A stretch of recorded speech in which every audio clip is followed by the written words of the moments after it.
Una po sa lahat ay nagpapasalamat po ako sa Diyos sa oportunidad na ipinagkaloob niya po sa akin upang ako ay makapasok sa ministeryo ng pagmamanggagawa at makilala ko ang mga tapat ng mga ngaral na isinugo ng Diyos sa atin upang magturo ng mga bagay na ating pong ikaliligtas. Marami pong bagay na naunawaan ko mula po sa kanila na kung pagbabatayan po pala ay Biblia, hindi po lahat ng tao ay may kapasidad na makaunawa po nito.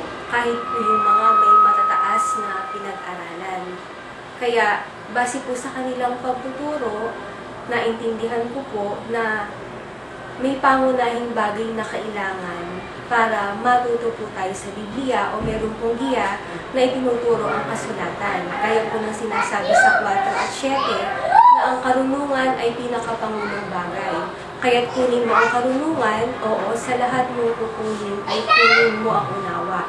Ang pangunahing bagay po pala para makaunawa tayo ng Biblia ay kailangan po natin ng karunungan. At ang susi po ng karunungan ay ang sinasabi sa Kawikaan 1:23 na magsibalik ang wika kayo sa aking saway, narito aking ibubuhos ang aking espiritu sa inyo at ipakikilala ko ang aking mga salita.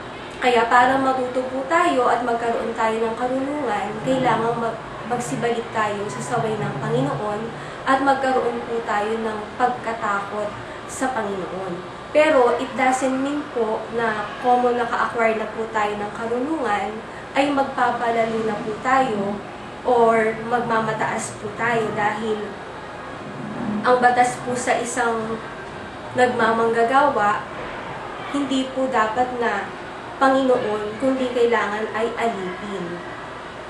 Naalala ko nga po yung sinabi ni Kuya Daniel na isipin natin palagi na tayo ay bubot dahil pagka inisip po natin na tayo po ay hinog or pag inisip po natin na tayo po ay hinog, ang kasunod po nun ay pagkabulok.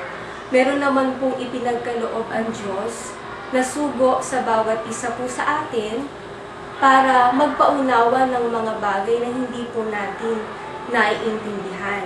Kaya nga po sa isang manggagawa, hindi po dapat na maging marunong na pansarili.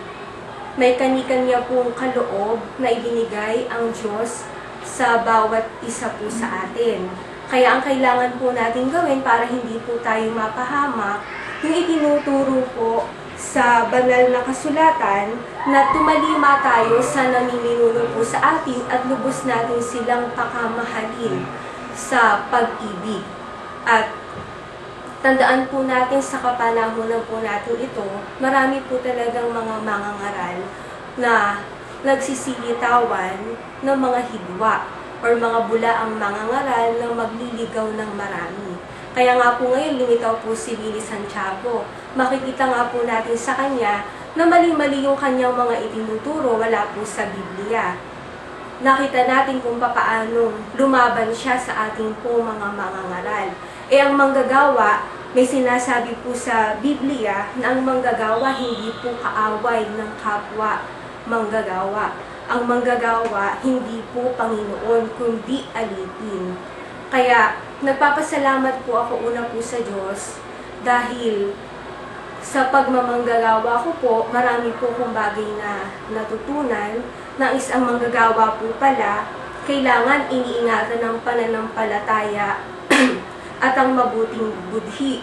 Kailangan na ang manggagawa ay mahinahon, mapagpigil, mahusay, sapat na makapagturo, hindi palaaway, hindi magulo, hindi maibigin sa salapi, at marami pa pong mga bagay na naituro po ang ating pong mga mangangaral sa aming pong mga nagmamanggagawa. Kaya hanggang sa mga oras na ito, sumasampalataya po ako ng buong puso na si kapatid na Ellie at kapatid na Daniel ang mga sugong mangangaral sa huling kapanahunan ito.